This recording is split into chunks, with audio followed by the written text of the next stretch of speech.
But first, not on your sides, Ashley Zilka joins us with more on how the opioid epidemic is impacting the tri-state and why some say the president needs to do more.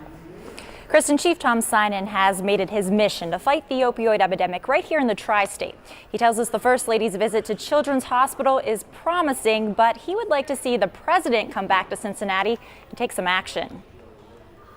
While the president was in Blue Ash talking tax reform plans, First Lady Melania Trump visited Children's Hospital, passing out Valentine's Day cards and coloring books. In most severe cases, they can have seizures. The First Lady also received a briefing from doctors about the negative effects opioids have on newborns.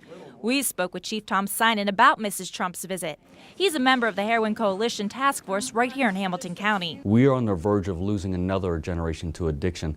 Those babies that are born from the parents who were opiate dependent and they're suffering through that withdrawal system when they're born and having the opiates in their system, there is potential that they could be impacted later on down the road with addiction. Last October, the president formally declared a health emergency for the opioid epidemic.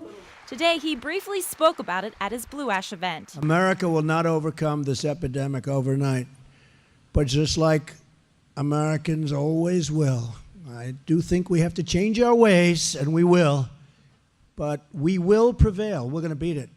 We're going to get tough, we're going to get angry, and we're going to win. Synan says there's been no action behind President Trump's declaration. He was brave enough to declare that emergency.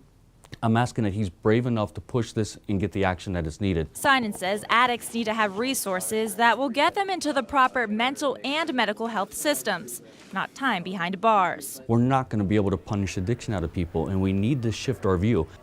Synan will be attending the National Press Club next week in Washington, D.C. He will be speaking about this crisis and how to deal with addiction. Ashley Zilka, not on your side.